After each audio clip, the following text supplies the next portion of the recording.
കോയമ്പത്തൂർ സ്ഫോടന കേസ്. ആ സ്ഫോടന കേസിലെ ഒന്നാം പ്രതി ഭാഷയുടെ വീട്ടിൽ സന്ദർശനം നടത്തി NCHDR പ്രവർത്തകർ. നേരത്തെ തന്നെ സംശയത്തിന്റെ നിഴലിൽ നിൽക്കുന്ന ഒരു സംഘടനയാണ് NCHDR.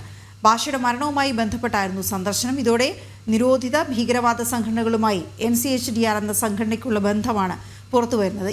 ഈ ബന്ധം അല്ലെങ്കിൽ ഈ സംഘടനയ്ക്ക് തീവ്രവാദ ബന്ധമുണ്ടോ തുടങ്ങിയ സംശയങ്ങൾ നേരത്തെ തന്നെ ഉന്നയിക്കപ്പെട്ടതാണ്. അനഘ ഹർഷൻ ചേരുന്നുണ്ട് വിവരങ്ങളുമായി. അനഘ, ഈ സംശയങ്ങളെല്ലാം, ഈ സംഘടനയുമായി ബന്ധപ്പെട്ട സംശയങ്ങളെ കൂടുതൽ സംശയത്തിന് നിഴലിൽ എത്തിക്കുന്നതാണ് ഇപ്പോൾ ഈ സന്ദർശനം. വിവരങ്ങൾ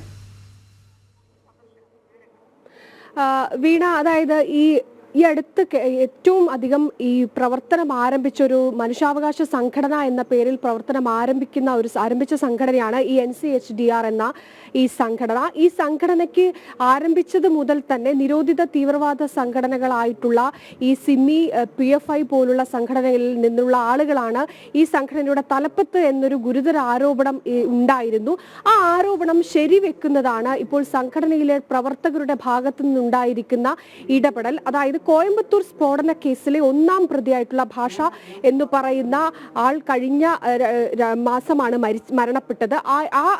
അയാളുടെ വീട്ടിൽ സന്ദർശനം നടത്തിയിരിക്കുകയാണ് ഈ NCHDR-ലെ മുഖ്യ പ്രവർത്തകരായിട്ടുള്ള പ്രസിഡന്റായിട്ടുള്ള വിളയോട് ശിവൻകുട്ടിയാണ് ഈ ഇത്തരത്തിലൊരു സ്ഫോടന കേസിലെ പ്രതിയുടെ വീട്ടിൽ നേരിട്ടെത്തി പ്രതിയുടെ മക്കൾക്ക് ആശ്വാസം പകരാനാണ് തങ്ങൾ അവിടെ എത്തിയത് എന്ന ഫേസ്ബുക്ക് കുറിപ്പടക്കം ഈ സംഘടനയുടെ ഉൾപ്പെട്ടവർ കൃത്യമായി തന്നെ ഫേസ്ബുക്കിലൂടെ ഇക്കാര്യം പങ്കുവെക്കുന്നുണ്ട്. അതിൽ അവർ കൃത്യമായി തന്നെ ഇത്തരത്തിൽ ആ ഫേസ്ബുക്ക് പോസ്റ്റിൽ നമുക്ക് കൃത്യമായി കാണാൻ സാധിക്കുന്നതാണ് ഇങ്ങനെ ഒരു സ്ഫോടന കേസിൽ, അതായത് സ്ഫോടന കേസിൽ പ്രതിയായിട്ട് 51 പേരുടെ ജീവനെടുത്ത സ്ഫോടനമായിരുന്നു. ആ സ്ഫോടന കേസിൽ പെട്ട് ജയിലറയ്ക്കുള്ളിലായിട്ടിരിക്കുന്ന ഭാഷ എന്ന് പറയുന്ന ആ പ്രതിയുടെ വീട്ടിലാണ് സന്ദർശനം നടത്തിയിരിക്കുന്നത് എന്ന് കൃത്യമായി അവർ അവരുടെ ഫേസ്ബുക്കിൽ അടക്കം പറയുന്നുണ്ട്.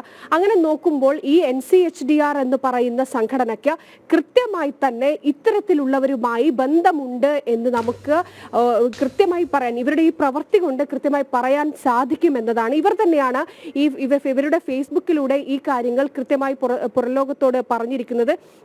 ഈ വിളയോട് ശിവൻകുട്ടി ഈ പ്രതിയുടെ വീട്ടിലെത്തുന്നതും ഇവരുടെ മകനും ഒപ്പം നിൽക്കുന്നതും അടക്കമുള്ള ഈ ഫോട്ടോകളടക്കം നമുക്ക് ലഭിച്ചിട്ടുണ്ട്. അങ്ങനെ നോക്കുമ്പോൾ ഈ നിരോധിത തീവ്രവാദ സംഘടനകളുമായി ഈ സംഘടനയ്ക്ക് കൃത്യമായി ബന്ധമുണ്ട് എന്ന് തന്നെ നമുക്ക് പറയേണ്ടി വരും.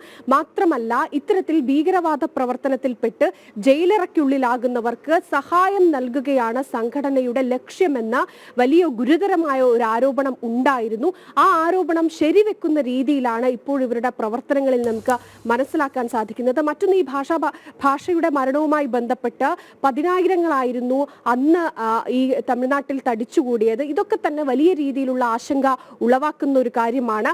അത്തരത്തിലൊരു കൃത്യം ചെയ്ത 51 പേരുടെ ജീവനെടുത്ത ഭീകരവാദിയുടെ വീട്ടിൽ എത്തുകയും അത് പൊതുമധ്യത്തിൽ ഫേസ്ബുക്കിലൂടെ പ്രദർശിപ്പിക്കുകയും ചെയ്ത സംഘടനയുടെ തലപ്പത്തിരിക്കുന്ന ഈ വിളയോട് ശിവൻകുട്ടി അടക്കമുള്ളവർക്ക് അതിലൊരു യാതൊരു മടിയും ഇല്ല എങ്കിൽ ഈ സംഘടനയുടെ പ്രവർത്തനം അത് ഏത് തരത്തിലായിരിക്കുമെന്നത് നമുക്ക് ഊഹിക്കാവുന്നതാണ്. വീണ, ശരി അനഘ.